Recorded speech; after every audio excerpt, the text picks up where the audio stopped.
Gruesome Magazine.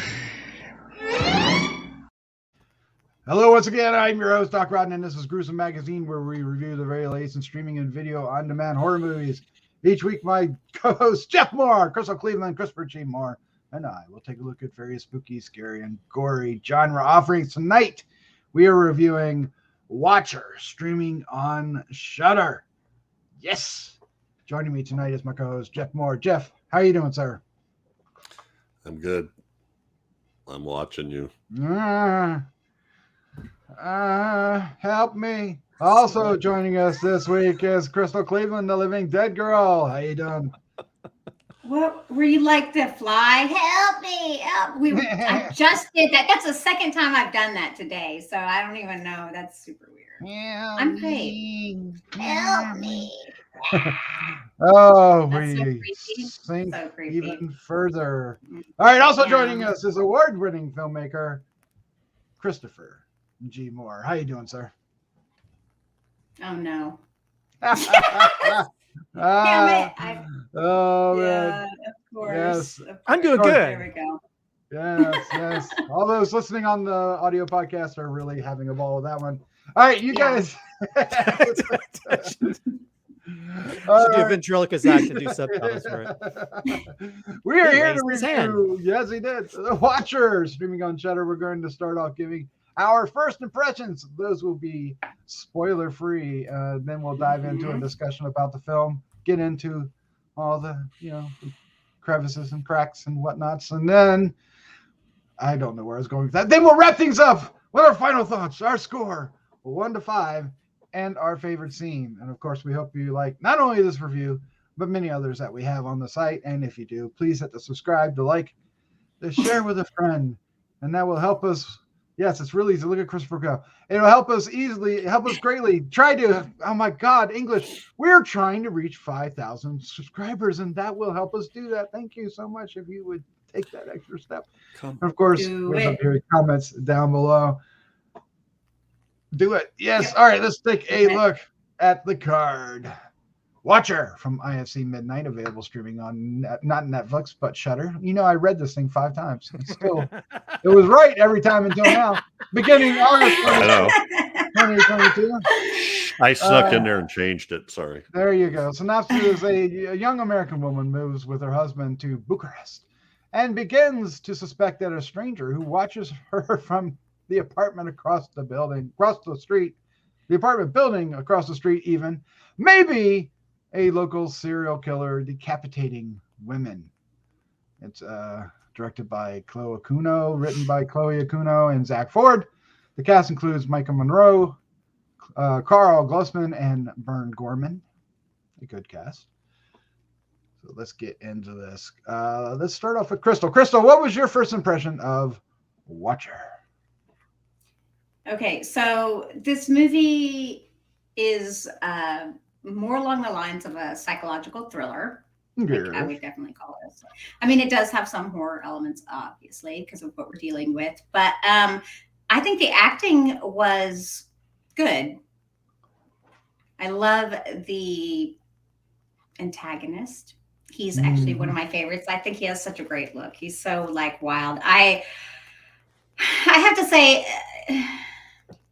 it was shot well. And let me tell you, the sound quality on this movie is flawless. Like the dialogue, I was listening. I was like, that is just perfect. It was so clear. It was so, I wasn't focusing as much on the music or anything, but the fact that I didn't really notice it means that it must have been good, because sometimes that's what you want. I will say that it's shot well, but honestly, I felt like the movie was kind of boring. It just kind of bored me. I mean, I wish I could just say more about it. Was just okay. Yeah. And then I was kind of tired of seeing the lead actress's face, where she's just she's just pouty all the time. And it actually really started to bother me. She's just that's all I felt like I saw for a while. I did start to like it when one of the neighbors entered the scene, because she was she was a cool character and stuff. But I thought the husband was an odd character, the way he was written. He seemed like he was a sweet and loving husband on one hand, but then wasn't ever around and then made fun of her behind her back and stuff. I don't know. I didn't dislike the movie, and I thought it was well made, but it just didn't do much for me. Didn't do much for you. Oh no. Mm-hmm. Well, let's find out what Christopher G. Mohr thought. What was your first impression of Watcher? Yeah, I think it's a very beautifully shot film. And there's some it definitely feels like it feels almost like a contemporary version of Rear Window. Yes. Somewhat. Except with a partner who doesn't believe you. And I think in the very beginning you're really put into the shoes of this this lady who, she doesn't know the language, and so she's definitely a fish out of water in Romania. And her having to deal with sort of like the paranoia, and as someone that I don't like having my shades open at my house. Yes. And I actually this is a true story. When I first moved to Raleigh, I had a roommate in my apartment, and we had a guy that was peeking in his room at night. Oh my god. And did it like a couple of times, and we actually reported it, and they actually laughed at him because he was a guy. I'm sure if he was a girl, they probably would have called the police. And he was like, he was so scared that he'd wait till I came home from work before he'd shower because that guy creeped him out so much. So I can sort of understand that aspect of it as somebody that I don't, I'm creeped out by that kind of stuff as well. So I think when they first moved in, I'm like, put some freaking curtains up there, which they did later. But I was like, just those open windows just make me nervous because anybody could look in. So yeah, it's got an interesting story. It is kind of a slow burn, and this is definitely one of those movies where I was yelling at her character. It's like, why are you going down that dark hallway? Yeah. Why are you doing that? Because it was almost to the point of like, it was creating situations that kind of exacerbated a lot of issues. But it does have, and it also has without spoiler, it has a actual Chekhov's gun. Literal Chekhov's gun. Yeah. But yeah, I enjoyed it, but I was kind of annoyed. You heard, yes, throughout the majority of her acting, at least 75% of it, her just going like this was saying. Yeah. And there's just moments where I'm like, although I didn't realize that they have food lions in Romania. Yeah. And at the same time, I never think a food lion could ever be creepy. So now I'm not sure if I'm going to shop there anymore. No. Oh no. Because your prices are good though. They are, except for the screaming children. But yeah, I enjoyed it. It definitely, like I said, it's shot very well, but I will say it feels kind of monotonous.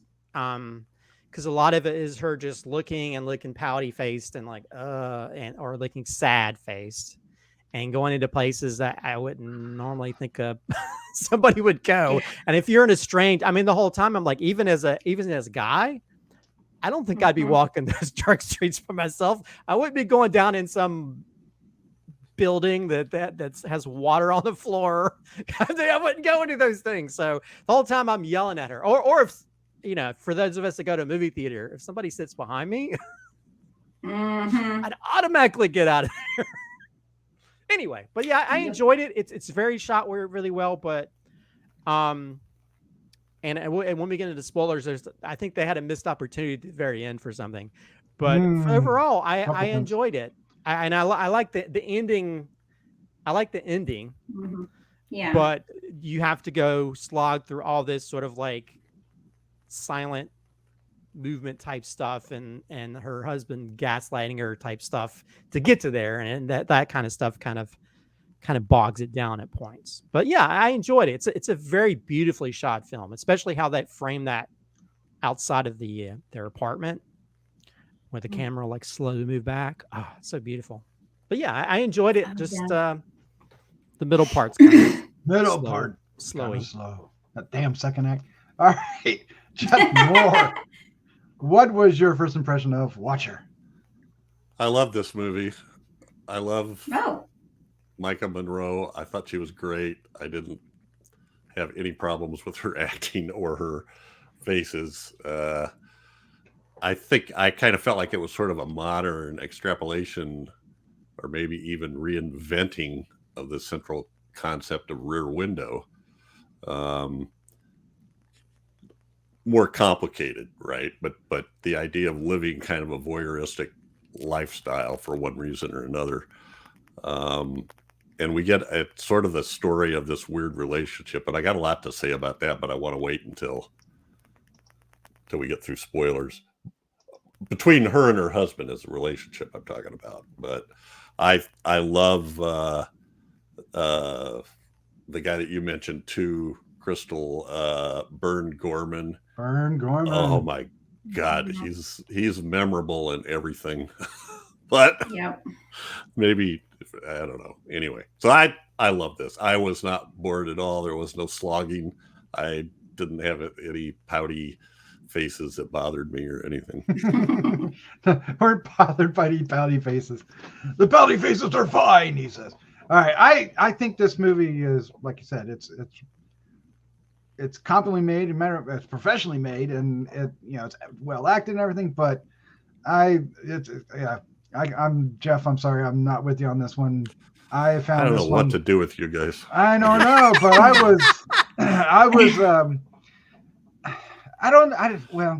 it didn't grab me. It didn't grab my attention. I wasn't really invested in it. I didn't find the suspense all that much.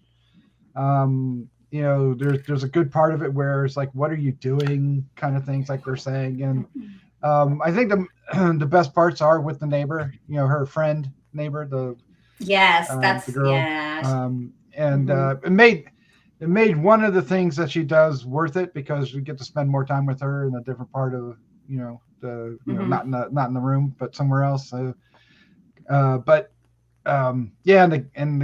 Chris, you put it well. He gaslighting his wife was weird. It felt like what's going on here? Why didn't she just get on a plane and go back home? Why stay? So I never really got invested in it, and it does. If you compare it to Rear Window, it doesn't have any of that intrigue or suspense that that film has. But at the same time, it's so well made, though. It's certainly it's not like I wanted to get up and walk away from the movie. It's just like I kept waiting for more to happen, and eventually it does. But damn, that wait it might be a little taxing. Real. It might be a little more than I wanted to go. I wanted a little more payoff. I got a payoff, but I think I wanted more. So let's get into the spoilers. Who had a spoiler thing to talk about? Somebody mentioned that they wanted to talk when we got into spoilers. I think it was you, Christopher. Well, it's more of a. I guess this is just as a filmmaker and a writer. There's a moment where she's having a drink with the neighbor, and she tells her how to say "go F yourself" in Romania or whatever. Yeah. And I thought she was going to say that at the very end. Yeah, she should have. Yeah. Oh my God. Yes. And I felt like that was a missed opportunity. She sure did with her eyes, that's for sure. She did with her eyes, and maybe it's she did kind of have her throat kind of cut, but I just thought I thought she was gonna, when she was looking at him, she was gonna say that, because it's kind of funny how like early on it's like, oh, I'm your big man. I'll help save you. I'll help protect you. And I'm like, you didn't do anything. You just looked all wild-eyed when everything was happening. But yeah, that was the main thing I had an issue with. But yeah, and also I wanted to mention, I almost feel like this pays a little bit of tribute to Body Double as well, with when they meet up with the neighbor. midway. It feels like, which Body Double is basically a remake of, or reinterpretation of Rear Window. But yeah, that was my I love the ending. I think the ending definitely saves a lot of it. But I was like, I felt like it's such a missed opportunity for her, even if she mouthed it or did something. But that was just me. I wonder if they shot it and it just that would have been awesome. And then they cut it. Well, Crystal, let's talk about Pouty Face. Jeff, you liked what she brought. Crystal, you didn't. What happened? I didn't dislike her performance the whole time. I'm just saying that she literally walked around the whole movie looking like that, and I was like, what on earth? Like, she didn't have a lot of range in this, and I don't know if she just felt like the character should never be. There were moments that I think she could have played up to make herself not seem so, damn, what a downer. Like, I don't know. And I just didn't like, I don't like the way I didn't like the choices she made in this role. You know, as an actor, you see your character, you get your character, you kind of dissect your character, and you decide and make choices.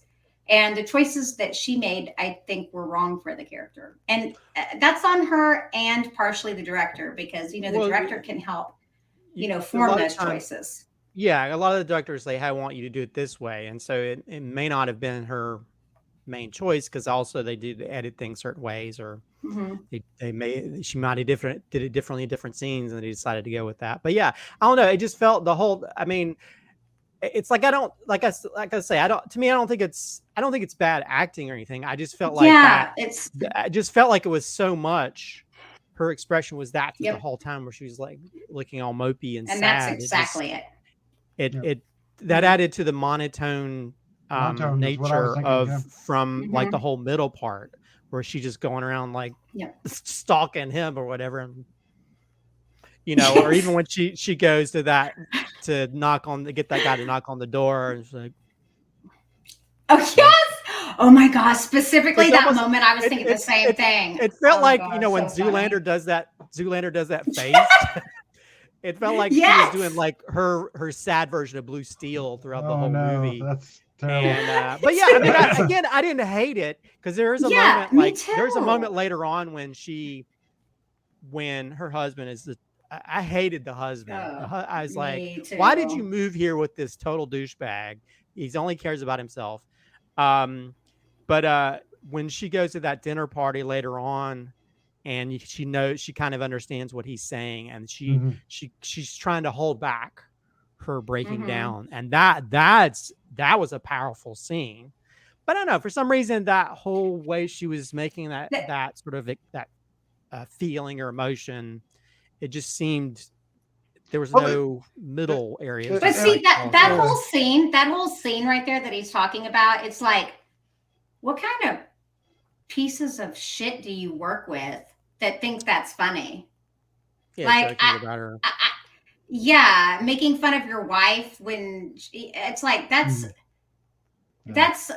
gross. That's gross. Sorry. Well, that really grossed me out. Like, I can tell you that my husband, if he had said it to his coworkers that I know, they would have never laughed at that. They would have been like, why would you? Well, then it was one of those situations where, like, ooh, I'm going to look good to my coworkers. So, like, yeah, I'm going to laugh about this, or laugh at the expense of my wife. And they think they're getting away with it because they're speaking another language, but it's like, it's still kind of obvious they're being dickish towards her. And I can understand that. I mean, I guess that's the whole point of this movie is the paranoia, where nobody believes you, which we see in these type of films normally. Like, if somebody's stalking you, or like sleeping with the enemy, or any of these kind of films where nobody believes, this person is doing this or that, or if they are, and you're trying to figure out the mystery that if the person is this killer or not. But I don't know. That was my biggest issue with it, I guess. That and her just going and doing stupid stuff. No, Yeah, because she was person would normally continually do. putting herself in danger. In She was danger, yeah. continually like, it's like if you're actually afraid, that's not what you But she should was, do. well, she was also when looking, did she put herself in danger? when she followed Going him into that the, nightclub? Are you Yeah. kidding me? That broken Going down into house. that creepy. Yeah, Come but on, the thing- the nightclub. thing- Jeff. Yeah, but the thing The is that nightclub. she was doing Yes. that to prove she had something to prove. I mean, I didn't have a problem with it. I agree it was a stupid thing for her to do, but her motivation was nobody believed her, so No. she had to find the truth. But let's give Jeff a chance. Jeff, When, jump in what here. proof was she going to get from that? What proof was she going to get from that? Well, her She proof. doesn't seem to Not know our- how to not- use a camera or anything. Unless she's taking. Yeah, I didn't say it was the smart thing to do. I just said her motivation. I understood. Jeff, you have a different take on this. I can see it in your eyes. Tell us, tell us what's going on here. Tell us what we're missing. You can see the FU coming out of my Yeah, I head. can see him. Yeah. Up on one side, you on the other. I didn't see any of that. I saw a person whose husband is like sucking the life out of her. We don't know exactly what her background is, other than we get that one comment where your husband tells us you're an actor. And she's like, well, yeah, that didn't work out, so I'm reevaluating. So why is her husband telling people she's an actor if that's not what she's doing? And then the husband, right off the bat, we get a comment that I thought was like tipped the whole relationship. She tells him, wake me up before you go to work. It's their first night there. And he doesn't do it. And then sends her a cutie text of, oh, you were so cute sleeping. I couldn't bear to wake you up. And to me, that was sort of like, this guy thinks he knows what's better for her than she does. So he's, regardless of what she asks him to do, he's going to do whatever. So then she has this thing. He kind of seems like he's going along, where she says she sees this guy and this guy's watching her, but they get the cop to come. Even when they go and look at the video in the grocery store or convenience store, whatever the hell that is, then he makes some crack at the end about, or maybe he's just staring at the woman staring at him. There's such minimal facade of support there. He tries to act like he's supporting her, but he doesn't at any stage. He goes over there with the policeman, but when he comes back, he doesn't tell her what the hell happened. He doesn't tell her, did we see the guy? Was that the guy or not? He doesn't say that. He comes back and starts trying to convince her that she's just thinking of this shit and no, she's just this and she's that. And then when there was other examples of that will come back to me, but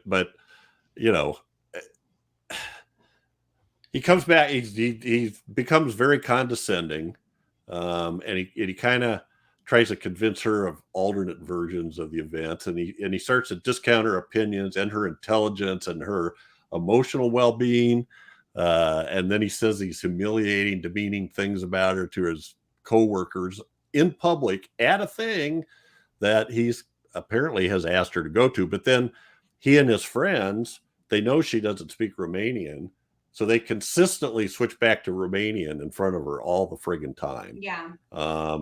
Which is, and so he's such a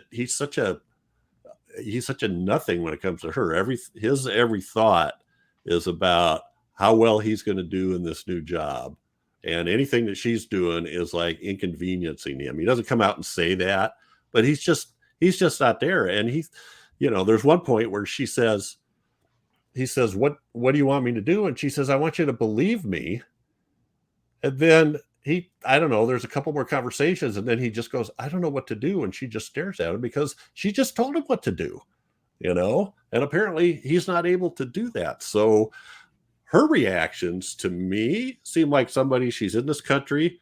She doesn't have a job. She has no anchors there. She doesn't know anybody except her husband. He's never around.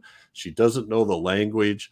And so she's just kind of wandering around, trying to pass the time, she sees an English movie. She says, I'll go to the movie. She does get up when somebody comes in and sits behind her. She waits till he breathes on her, though. Yeah. I'll tell you. Why do you got to wait? My story about in a theater one time, but anyway. That's all. Oh, the big. I was in a theater one time where there was like a half a dozen people, and a guy came in and sat next to me in the seat right next to me, and then put his hand on my leg. So Yes! and I was like, at the time, I think I was like 17, maybe 18. So I just got up and moved right away. Anyway, so Yikes. yeah, so you move when somebody does something like that. It doesn't make sense. So anyway, I thought her reactions and her facial expressions were somebody they're just lost, right? They're not getting support. Who do I go to? Do I call the cops? Well, the cops didn't do anything last time. And now I thought it was a little weird that the one thing I thought they would have done was when they called her friend and heard her phone in the apartment, that they would have got the manager to go in and look. Her and the ex-boyfriend. They already had, though. But this was another day. Of course, this was a day yeah, later. but of course the manager isn't gonna. Well, could be. That's not a going to good do point. any good. So then he gets her to go over there. Well, then she still doesn't know. Her husband and the cop have gone over to check this guy out to see if it's the same person, but yet he still didn't tell him. So she's still trying to find out, is this the same guy that I saw in the grocery store that I'm seeing looking at me through the window? And she finally figures it out because she sees him in the elevator as she's going down, which she just freezes. I think a lot of those facial expressions were her being petrified and freezing, not knowing what the hell to do, and frustration from her husband. I don't know. I totally bought into it. Didn't see any of the stuff that you're talking about, and I like the way I didn't see any problems with a lot of what she was doing. I thought was, yeah, did it make sense to follow that guy downstairs? Not really, except for there was music and noise coming down there, so you knew there was people there. She wasn't going into a Jeff, apparently you haven't been to a lot of parties. What's that? Because let me tell you, there's plenty of parties you don't want to accidentally walk in. You don't want to just walk into them, yeah. We don't know what her experience is, but at any rate, so you don't think she should have gone down to follow him? And no, I don't think so.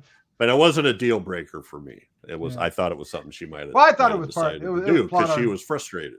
Yeah, it was definitely plot armor. Well, I kept thinking that he might be luring her there, and that's what had me worried. It seemed like he was going to set a trap for her. Yeah. So. Yeah. I was thinking it was going to turn around on her, and it kind of did. He didn't seem to care if she saw that he was there. No, he didn't. He didn't know. He didn't know yet. He didn't know. Right. So I didn't think that he was leaving her to a trap. I don't know. I kept thinking he did. No. We're going over, so we need to go ahead and wrap this one up. You asked me. I did. Let's go ahead and give our final thoughts, our score 1 to 5, and our favorite scene. Crystal, you are up first. Okay, so I mean, I say if you've got Shudder, sure, give it a watch. I'm just gonna let you know right now, though. A lot of my friends, you're gonna be bored. Just wait till the end. The end is good. That's all I'm telling you. It's just the facts. I know it's how it's gonna be, and they're gonna be like, Krista, you're horrible. No, I mean, it's okay. It's okay. It's a decent movie. I mean, like I said, well made, whatever. I'm going to give this a 3. And I'm going to say, actually, I thought this was kind of a fun one. The head in the plastic bag. Oh, yes. Yeah, I really like that because I was like, it was like kind of obvious. And see, for me, if I thought that this dude, I would have grabbed that bag. I'm crazy like that, though. Like I'm not going to let someone intimidate me because I will gut them. So I know that she's not the same person, but all I kept thinking was, come on, girl, do it. Yeah, that's it. Yeah. There you go. The bag. Christopher G. Mohr, your final thoughts, your score, your favorite scene. Well, for Rear Romania Window, I know. I'll say that, like, I wasn't bored by this. I think it's a beautifully shot film. And I think it is one of those films that for me, I sometimes get and this is just me.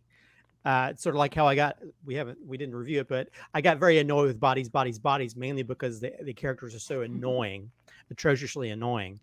And I think the whole husband just annoying, but there's those type of people and they will knock you down. So I can sort of see Jeff's point of view in regards to that, the way that she's acting. And I think, regardless of my issues with like the middle part, which it's kind of a slow burn, because it's her trying to figure out stuff. But I think once it gets to the last part, especially with the confrontation at the work party or whatever, and then also on the train, and then the ending, I think that stuff is really powerful stuff. And for me, it kind of makes up for a little bit of stuff in between, which is kind of slogs, but I didn't really see it as boring because it's so beautifully shot. And I think this is the first feature by this director. And regardless of my issues with certain things, I would love to have a first feature like this. So, so I'll give it a 3.75. I think it's really well shot. Nice. It's beautiful.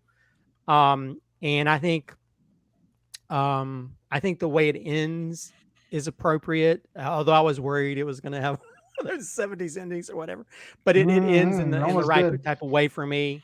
And again, as a screenwriter, I kind of wish they'd put that little button on with the Romanian stuff. But I did, and I do like some of the visuals and stuff for that. I probably would have picked the head in the bag scene mainly because of the conversation that happens on that train. The train scene itself. So yeah. That's probably one of the most tense scenes in the whole movie is that scene. And you're not even sure. You're trying to, because the camera kind of slowly pulls on that bag. Like, is that what I think it is? Or am I just, or is it, like when your brain, you look at a pattern on the wall. Are you imagining it to Periola? But then you're like, I don't know. Yeah. But if I couldn't pick that scene, I'll say when she gets kidnapped and you see through the viewpoint of the smiley face bag, which adds a whole different creepy aspect of that. That's why this movie's really shot really beautifully well. I mean, I would even compare it to some of Hitchcock stuff, because the whole opening scene where the camera goes back from that window and they're acting within it, it's beautifully framed. So, but yeah, if I had to pick something else, it'd probably be that, especially when they create that heart on the floor. It's like, oh, but yeah, I probably have to pick part of that sort of part of the final scene. Yeah, there you go. I like that. Jeff, sir, your final thoughts, your score, your favorite scene. Well, like I said, I like this a lot, and I wouldn't for a minute say this is for everybody. This is one of those slow burns that I really like, because I feel tension in almost all of the scenes, especially the ones that included the watcher, the guy across Gorman. The street, but also the ones, it got to where the ones with the husband got there too, because I kept seeing underlying, there was stuff going on between them. It was sort of I don't know, not a lot more subtle, and it wasn't really gaslighting, because he wasn't intentionally trying to deceive her, but he just was diminishing her, marginalizing everything she thought or said. She's just, so those things really bothered me, the way that he was treating her. In terms of favorite scene, but in the end, so she was, I kind of look at it that she was trying to figure it out for herself, so a lot of, her husband's not buying it. The cop isn't helping her, so she's got to try to figure this out on her own. And so she was trying to do that. Maybe she did something that wasn't all that smart, but she is making an attempt. And she did get to that point where she said, "Screw you," when she walked out on her husband, because when she finally does get home after the scene on the train, she's packing her bags and she's ready to go. Off. Time to go. Yeah, she's gone. And we don't know. If I'm trying to think of the timeline, because it might have only been like 4 or 5 days. I mean, I don't know how long it's supposed to have been that they've been there. Maybe it's a few weeks. Maybe it's longer. But anyway, so yeah, I enjoyed this a lot. It's kind of my kind of movie. I was going to say my favorite scene was the scene on the train, but I guess I'll pick I guess I'll pick the elevator. Okay.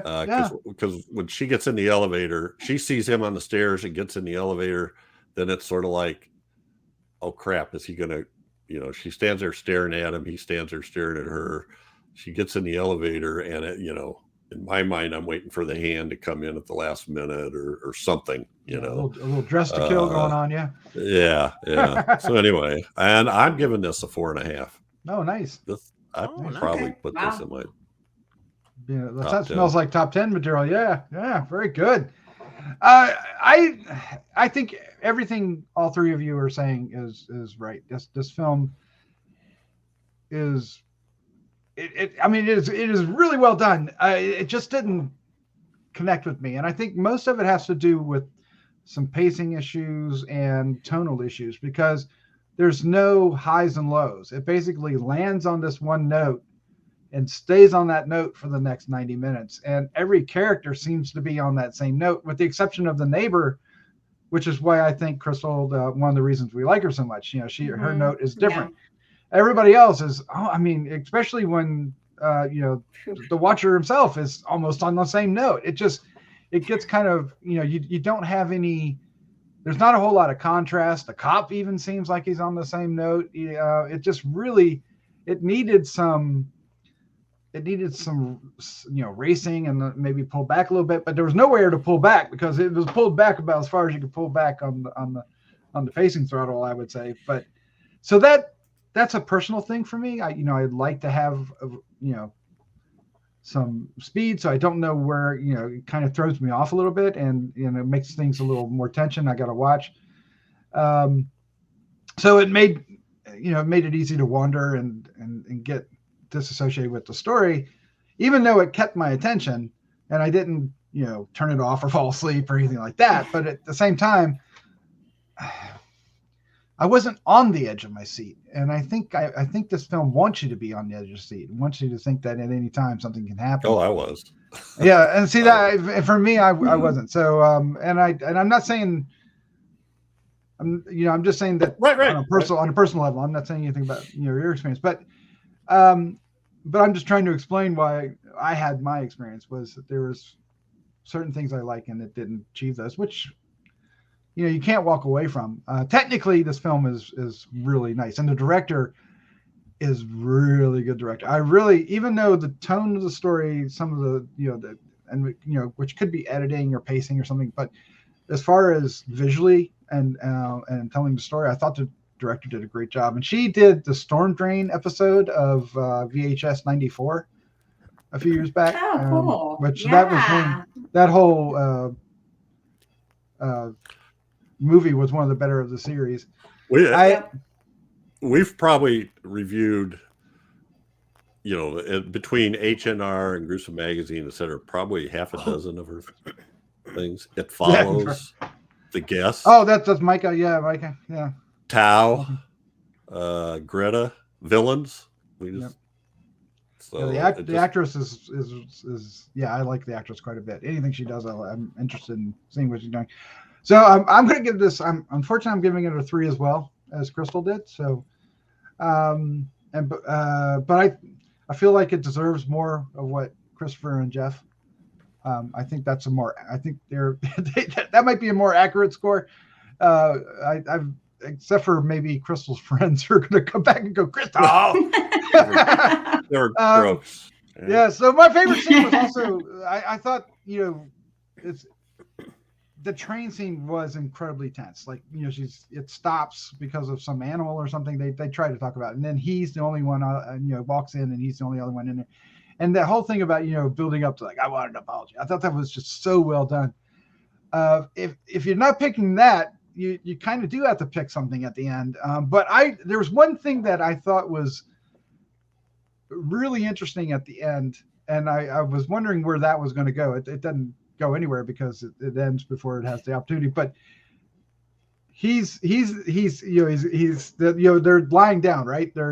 He's basically watching her expire, and but he looks out the window and he sees a young girl across the street watching him, and he's like, you just felt like, gotta take care of that first. Oh crap, he's got to go do something. And his reaction is it's about the only time you ever see him move fast, right? Because he goes, pew, he goes exit stage left on the screen, and then but then even when he walks out the door, he just kind of looks at the husband real slow, which of course gives the opportunity for the finale. But I don't know, I liked that character moment for probably all the wrong reasons. But anyway, I'll go with that. Well, what can I say? But there you go. That's our review for Watcher. It's streaming now on Shudder, so there's no excuse for you not to check it out. You have Shudder. We know you do. So let us know what you think of it in the comments down below. And we definitely want to see more of what Chloe Okuno has to offer. So we'll see what we'll probably be reviewing her films in the future, I would imagine. We'll be a watcher of her films. Christopher, Jeff, Crystal, thank you for joining me. I think. Thank you guys. Love you guys. Yeah. Always fun. Let's say goodnight. Bye. Good night. Goodbye. Good night.